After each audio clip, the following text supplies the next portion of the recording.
pedaling over 3 strings using 1 octave.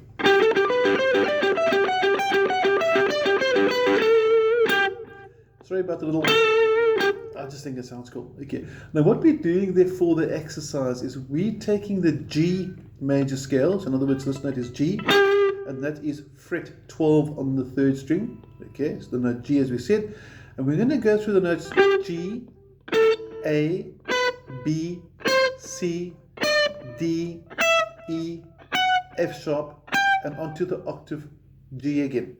And we're going to play through the scale, but we're going to use the first note as every alternative note. In other words, you're going to go G, A, and then come back to the G, B, back to the G, C, back to the G, D. So every alternative note is the note I started on. G to the F sharp and G to the octave. And it sounds pretty cool. Slow motion, here we go. 3 and 4 and...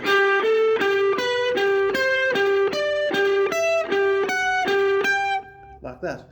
Now obviously you normally play your scales ascending and you play it descending. So how about playing it in one sweep, in other words in one succession?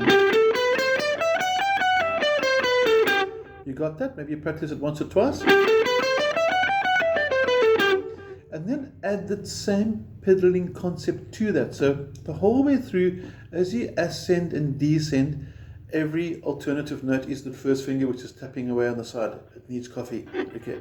And this is going to sound something like this. 3 and 4 and...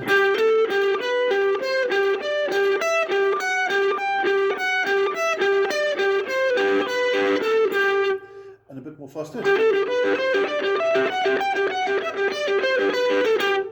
And there we didn't do that, which I was so tempted to do. Okay. So that's your opening exercise. Now, once you get good with this, try playing it at different positions as well, because muscle memory is a funny thing. Basically, it's your fingers getting used to a certain sequence of events, and also that means the certain how far away and not how wide they are apart from each other. In other words, if I take this over here, up over here, my fingers are really claustrophobic, they're really squeezed in. And that's actually quite difficult to play if you never practice there. And then again, if you take it all the way down to maybe fret number 2, and we do something like this.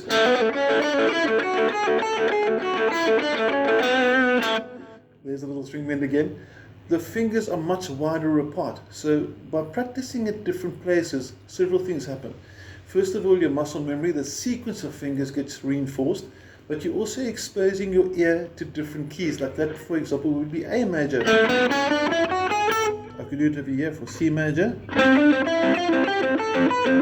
C major. I can play it over here from F major, G major. And as you work your way up, you're not getting so much used to the notes, but the intervals, in other words, the distances from the notes to each other, but also getting to have your fingers really claustrophobically cramped together. And also a bit more wider apart as you're working your way down the guitar neck. Now, that's the first step. The next thing you want to do now is you want to go from here. In other words, you want to pedal from the octave this time. So instead of pedaling from the low note, we're going to pedal from the higher note. So we're going to have something like this.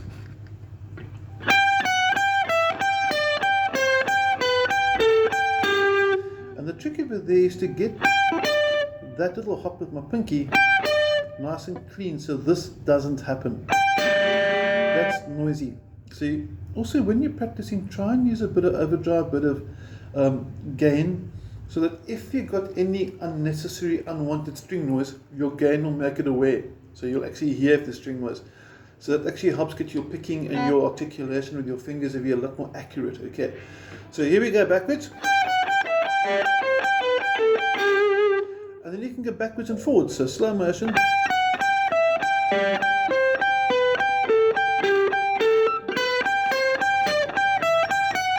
And you can practice it like that as well. So every exercise you get, try and see how many different combinations you can get out of it. And what I mean by combination is, don't just learn an exercise like this and go. Try and sort of play it backwards, try and play it forwards, try and invert it. you can see it leads quite nice into little improvisations as well, into little solo parts. You can do a solo.